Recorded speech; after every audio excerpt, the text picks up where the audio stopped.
yang saat itu memotivasi adalah kakak saya sendiri tertua, karena memang dari Pondok Maya kemudian ke Ndurisawo itu sekitar 7 kilo, saya juga ngontel. Jadi belum ada. Terus? Ijazah saya dicuri oleh teman, kemudian didaftarkan. Jadi ceritanya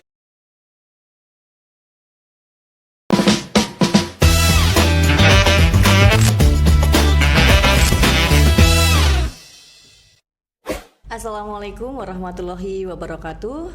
Halo sobat, halo Feby semuanya. Kali ini adalah podcast pertama kita di Halo Feby. Nah, untuk mahasiswa dan teman-teman semuanya yang menyaksikan ini, semoga dapat mengambil sesuatu yang baik karena kita akan mendatangkan narasumber-narasumber yang kalau kata podcaster sekarang sih katanya yang isinya daging. Nah, di edisi pertama kali ini kita kehadiran narasumber yang sangat luar biasa, benar-benar sangat luar biasa, karena beliau sangat pas sekali dengan 3A, implementasi 3A yang menjadi slogannya Feby IAIN Ponorogo. Apa aja tuh 3A? Yang pertama ada agamis, akademis, dan juga aktivis. Nah, siapa beliau? Kita sambut Profesor Dr. Kiai Haji Lutfi Hadi Aminuddin MAG. Panjang sekali. Tangan doang, rame sekali ya ternyata. Baik, panjang. Masya Allah, sangat menginspirasi. Dari nama saja sudah sangat menginspirasi sekali karena sangat panjang. Dan kita kayak saya manggilnya Prof aja kali ya, Prof ya. Baik Prof, Assalamualaikum Prof Lutfi. Waalaikumsalam Mbak Niar. Bagaimana kabarnya Prof? Alhamdulillah sehat seger pagi ini. Masya Allah, Alhamdulillah sekali. Prof, ini akhir-akhir tahun ini pasti kegiatannya sangat banyak dan terima kasih sudah meluangkan waktunya untuk teman-teman di sini menjadi tayangan perdana kami untuk di podcastnya Halo Feby. Baik Prof, yang pertama yang ingin saya tahu dari Prof Lutfi. Prof Lutfi ini dari sekolah misalnya. Sudah dari mondok itu dari umur berapa ya Prof ya? Mondok. Okay. Saya mondok itu sanawiyah kelas 3. Berarti umur berapa itu? 88, dari 72 ke 88. Berapa tuh teman-teman? 15. 14. Oke, berarti SMP. Ya, SMP kelas 3. 72 ke 88. Berapa? Ya, 16 tahun. Baik Prof, dari usia 16 tahun nih, yang saya ingin tanyakan itu adalah untuk memutuskan, oke, saya mondok itu dari keputusan sendiri, keinginan sendiri, atau mungkin dari keluarga yang memang dari lingkungan pondok atau gimana Prof? Ya. Jadi keluarga saya itu kan kakek saya, kemudian baik dari ayah maupun ibu memang semuanya adalah keluarga pesantren. Dan yang saat itu memotivasi adalah kakak saya sendiri tertua, karena memang sudah bermukim di pondok.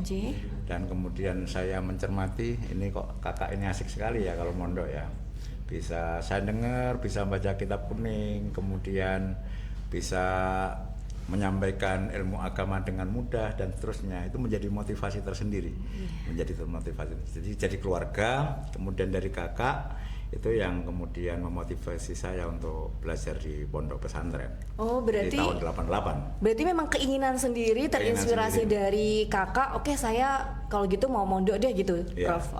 Oke. Ini kan berarti bukan paksaan ya Prof ya, memang datang dari jiwanya sendiri berangkat gitu. Sendiri, saya tidak diantar. Jadi berangkat sendiri. Jadi jangan dibayangkan dulu tuh mondok kemudian diantar orang tua. Iya, benar-benar. Enggak ada sepeda motor pun enggak ada. Jadi berangkat naik sepeda ontel. Bahkan sekolah sanawiyah kan dulu di pondok belum ada sekolah sanawiyah formal.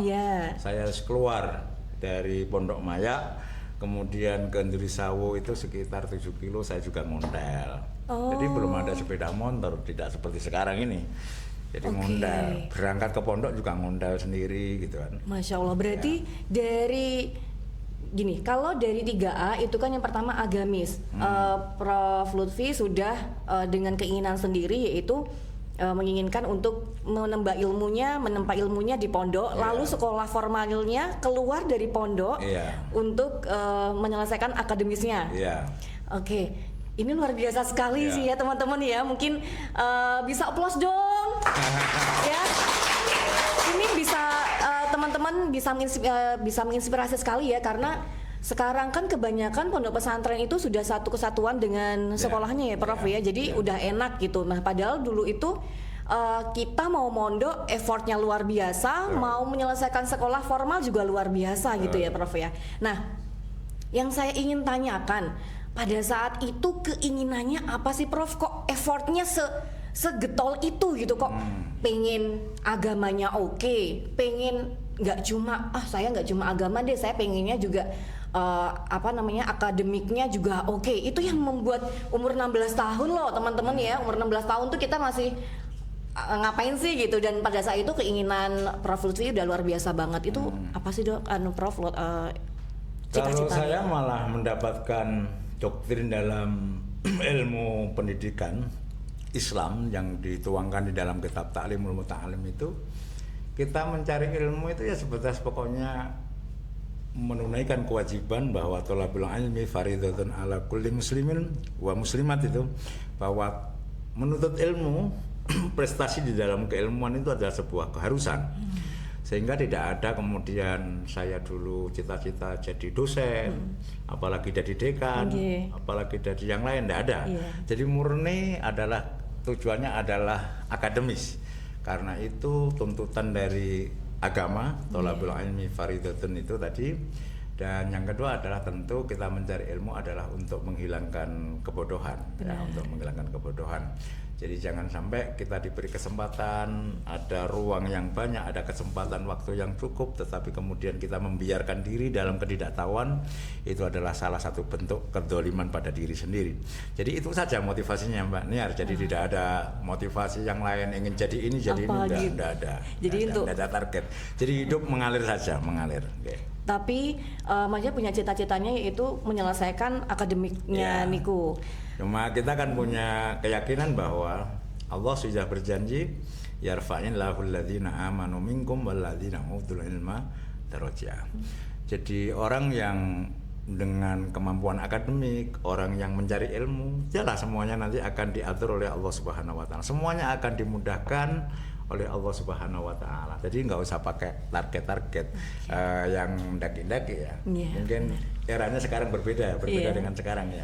Kalau waktu saya mondok dulu sudah pokoknya mengalir, mencari ilmu, suruh hafalan, sorof hafalan, nahwu hafalan, itu aja. Nggak ada yang lain. Baik. Nah, itu sampai terus kuliahnya, Prof. Kuliah S1 di Saya ini termasuk begini ya, orang yang terlambat kuliah sebenarnya karena tidak punya target-target tertentu sebenarnya. Jadi saya ketika mondok di pesantren Darul Huda itu, saya malah waktu itu belum ada cita-cita untuk kuliah. Sehingga saya selesai aliyah Mbak Niar tahun 91, saya baru kuliah itu di tahun 94. Berarti berhenti berapa tahun? 3 tahun. 3 tahun. Jadi saya tidak kuliah itu berhenti 3 tahun. Kemudian saya tetap di pondok pesantren Darul Huda. Kemudian saya ngajar di sana. Baru di tahun 94, jadi 91, 92, 93, 94, setelah tahun keempat saya baru masuk kuliah. Saya kuliahnya di IAIN Ponorogo. Di IAIN Ponorogo. 94 itu kampus kita ini dulu cabang dari IAIN Surabaya, Fakultas Syariah IAIN Surabaya di Ponorogo, tahun 94, gitu ya. Kemudian tahun 97 berubah menjadi Sekolah Tinggi Setain.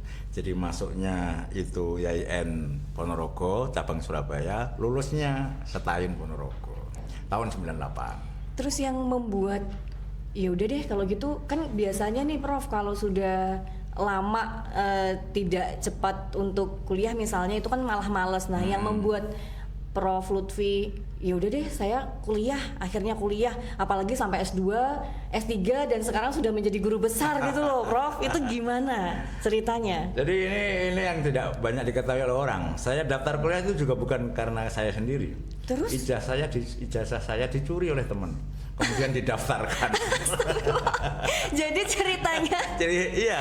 Jadi ada teman yang namanya siapa ini? Harun ya namanya, orang Ngawi, sekarang ada teman seangkatan di Pondok.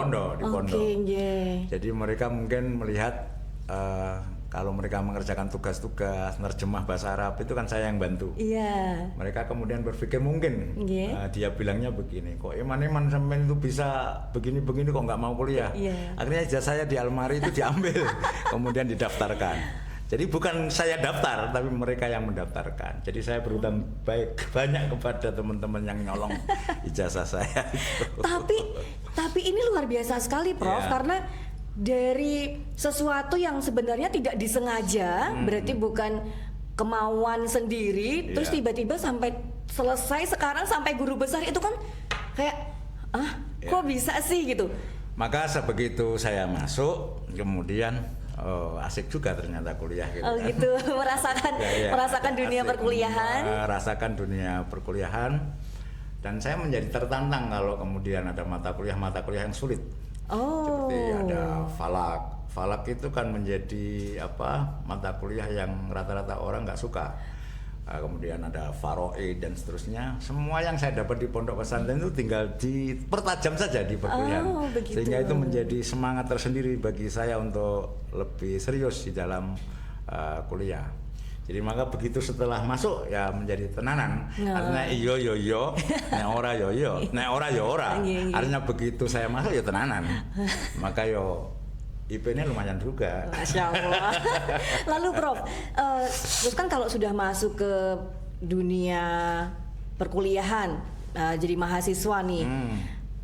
Sekarang nih teman-teman ya, untuk informasi, tapi mungkin teman-teman sudah banyak yang tahu. Jadi Prof Lutfi ini selain menjabat sebagai Dekan FEBI YAIN Ponorogo, tapi juga sebagai Ketua MUI Ponorogo. Bener ya Prof ya? Betul. Lalu juga menjadi sekretaris atau wakil? Sekretaris itu di akhir tahun 2002 di Juli 2004. Sekarang 2024 sekarang pindah, bukan lagi sekretaris tapi menjadi salah satu wakil Rois. Jadi jabatan di NU itu yang tertinggi kan Suriah ya. Ada Rois, saya di wakilnya, di wakil Rois. Nah, sekarang, dengan pencapaian keorganisasian yang luar biasa ini Prof, itu kan berarti sudah dimulai dari saat mahasiswa. Betul. Nah, gimana sih Prof? Mungkin bisa juga menjadi insight-nya teman-teman mahasiswa semuanya bahwa kamu bisa loh berprestasi di akademik, tapi juga organisasinya bisa juga gitu. Dan akhirnya kan Prof Lutfi ini membuktikan bisa jadi guru besar di keorganisasian, juga mencapai puncak struktur organisasi yang tertinggi. Itu gimana sih Prof? Jadi kegiatan saya di organisasi itu ya saya mulai di pondok ya. Di pondok, kemudian sekolah formal. Saya di sekolah formal juga pernah jadi ketua OSIS. Di Muallim Indrisawo itu. Kemudian di Mayak itu kan ada sekolah sore. Ada organisasi sekolah sore itu, siswa-siswa itu namanya Himma. Saya juga tergabung di situ. Kemudian ketika kuliah pun saya juga ikut di organisasi, aktif di kegiatan organisasi. Jadi memang saya menyadari bahwa belajar itu tidak cukup hanya kemudian kita kutub buku ya. Kita belajar buku, belajar pengetahuan. Tapi kita juga perlu belajar bersosialisasi. Jadi sebaik apapun ilmu yang kita dapat, sebanyak apapun ilmu yang kita punya, tapi kalau tidak punya keahlian, tidak punya kapasitas, kecakapan untuk bersosialisasi, untuk mentransformasikan ilmu misalnya, atau untuk mendedikasikan apa yang kita punya kepada masyarakat, itu kan eman-eman. Maka salah satu motivasi saya adalah dengan berorganisasi itu kita ingin ya memberikan sesuatu yang bermanfaat bagi orang lain dan juga bagi masyarakat. Jadi proses ini sudah saya lakukan mulai dari saya di sekolah formal Sanawiyah Aliyah, kemudian juga di perguruan tinggi menjadi mahasiswa S1 saya sudah melakukan itu. Belum lagi ketika terjun di masyarakat, kemudian masyarakat minta saya aktif di NO, saya rintis dari bawah, mulai dari ketua ranting, kemudian jadi kita nggak usah target mulu-mulu, kerjakan yang kita bisa dan kerjakan semaksimal mungkin. Itu kemudian orang akan mengapresiasi sendiri. Oh ini kemudian layak untuk menduduki ini, naik akhirnya sampai kepada sekretaris. Di MUI pun juga begitu. Saya menekuni dulu di komisi pendidikan, komisi penelitian. Mungkin kemudian itu berawal dari maksudnya sudah menjadi dosen atau? Sudah menjadi dosen. Kalau di MUI sudah menjadi dosen karena MUI itu kan organisasinya kiai. Jadi kiai itu ya yang sudah menikah, yang sudah menikah artinya sudah berumur lah. Kalau di NO sejak saya muda, di IPENU, kemudian di lembaga Falakiyah, kemudian langsung di wakil ketua, sekretaris dan seterusnya. Oh berarti dari organisasi yang sebanyak itu juga tidak melupakan akademiknya ya Prof ya berarti. Dan itu juga maksudnya teman-teman yang mungkin mondok juga tidak akan terkungkung dengan misalnya nek mondok itu nanti tidak boleh misalnya berorganisasi atau tidak boleh keluar. Jadi tidak seperti itu ya Prof ya. Tergantung pada pengaturan waktu Mbak Niar ya. Jadi sekaligus ini menjadi masukan bagi teman-teman. Saya melihat kan ada mahasiswa itu yang hanya menonjol di akademiknya, kemudian dia tidak pernah terlibat kegiatan-kegiatan kampus misalnya atau kegiatan masyarakat. Ini kan eman-eman. Atau sebaliknya ada yang aktif di kegiatan kampus tapi nilai akademiknya jeblok. Nah, gitu ya. Maka ini saya mengamati bahwa kuncinya adalah kepada pengaturan ya, manajemen waktu. Kapan kita harus memposisikan diri, tetap harus terikat pada kegiatan akademik, tetapi pada saat yang sama kita juga harus meluangkan waktu. Tentu ada tambahan waktu untuk kita belajar berorganisasi, bersosialisasi, dan dari situlah kemudian kita bisa belajar tentang bagaimana kita bisa bekerja sama dengan orang lain. Gitu kan, Mbak. Nah, jadi teman-teman semuanya dari 3A ini yang menjadi slogan FEBI YIN Ponorogo ini sudah diimplementasikan oleh guru besar kita ya, Prof Lutfi ini. Nah, jadi teman-teman bisa menjadi ini ya, mungkin menjadi inspirasi bahwasanya agamis, akademis dan aktivis ini bisa berjalan beriringan begitu ya Prof ya. Nah, satu lagi yang saya tekankan Mbak Niar, jadi kita ini kan kampus negeri kemudian agama. Benar. Maka sudah seharusnya lah, kalau bukan kita siapa lagi yang kemudian mensiarkan agama. Mensiarkan agama. Kita lihat juga di samping anak-anak itu cenderung akademis dan aktivis. Satu hal yang kemudian kita dambakan bersama adalah bagaimana mahasiswa YIN, keluarga besar YIN itu juga menekankan pada nilai-nilai agamis ini. Benar. Jadi nilai-nilai agamis sebagai value kita, sebagai karakter yang harus melekat pada diri kita, itu harus kita tunjukkan. Karena kalau bukan kita siapa lagi kan? Benar-benar Prof. Nah, ini ya teman-teman ya. Jadi sama halnya dengan saya sebenarnya di sini itu saya seperti masih belajar lagi, sangat belajar lagi karena gini Prof, saya itu sebenarnya juga lulusan pondok, tapi pondok Ramadan. Saya pondok Ramadan hanya 3 hari itu aja ngeluh terus Prof ya. Jadi benar-benar di sini tuh saya sangat bersyukur bisa bertemu dengan Prof Lutfi dan semua sivitas akademika yang ada di FEBI khususnya dan di YIN Ponorogo itu karena saya banyak sekali belajar tentang agama di sini. Saya belajar tentang bagaimana etika dan lain sebagainya seperti itu Prof. Nah, untuk teman-teman khususnya di mahasiswa FEBI YIN Ponorogo Prof, itu untuk slogan 3A ini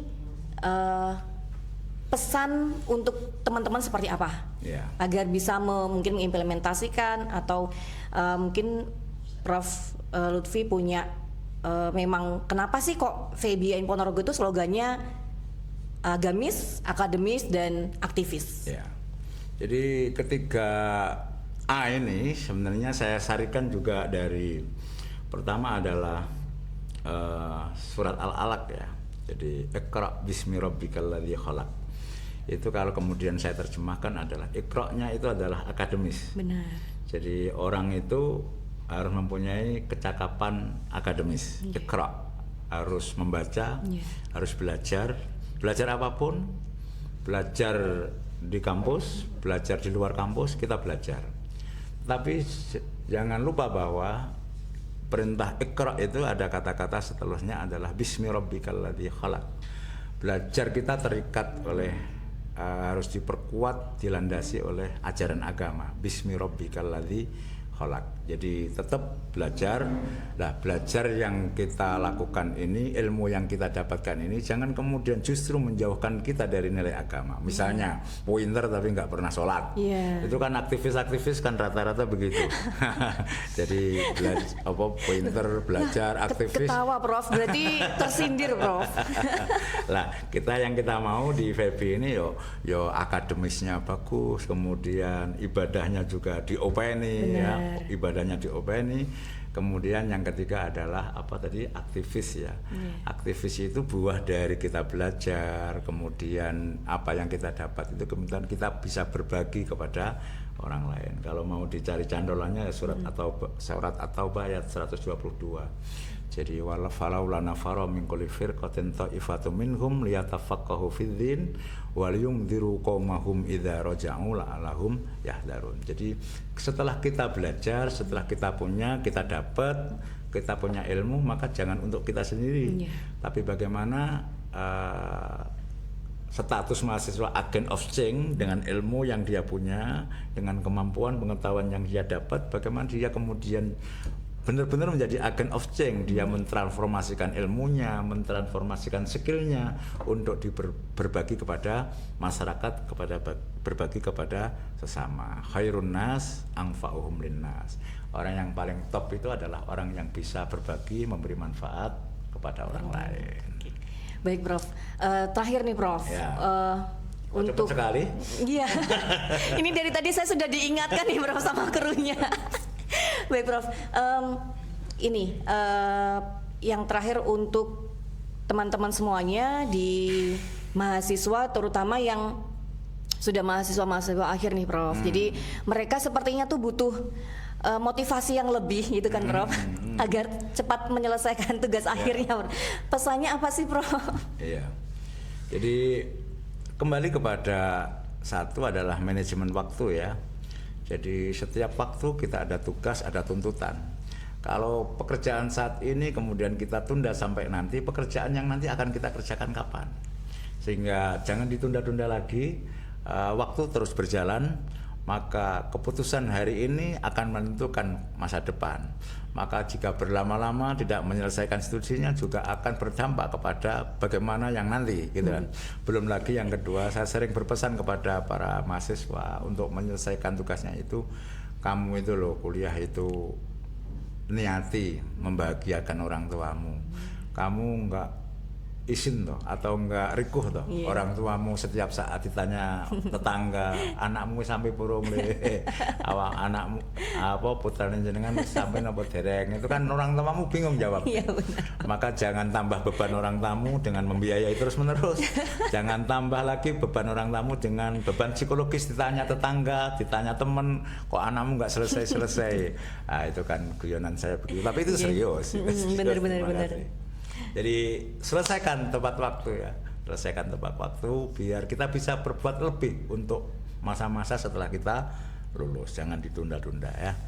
Kalau pesan-kesan atau pesannya untuk yang mahasiswa baru nih Prof. Kalau tadi kan yang sudah senior nih, yang tingkat akhir, mungkin yang sudah semester 7 ke atas. Kalau yang masih baru-baru nih Prof, apalagi kan kita ada 2 jurusan baru ya Prof ya di FEB nih. Mungkin ada pesan tersendiri untuk mereka yang masih baru. Jadi tiru kakak-kakakmu yang baik.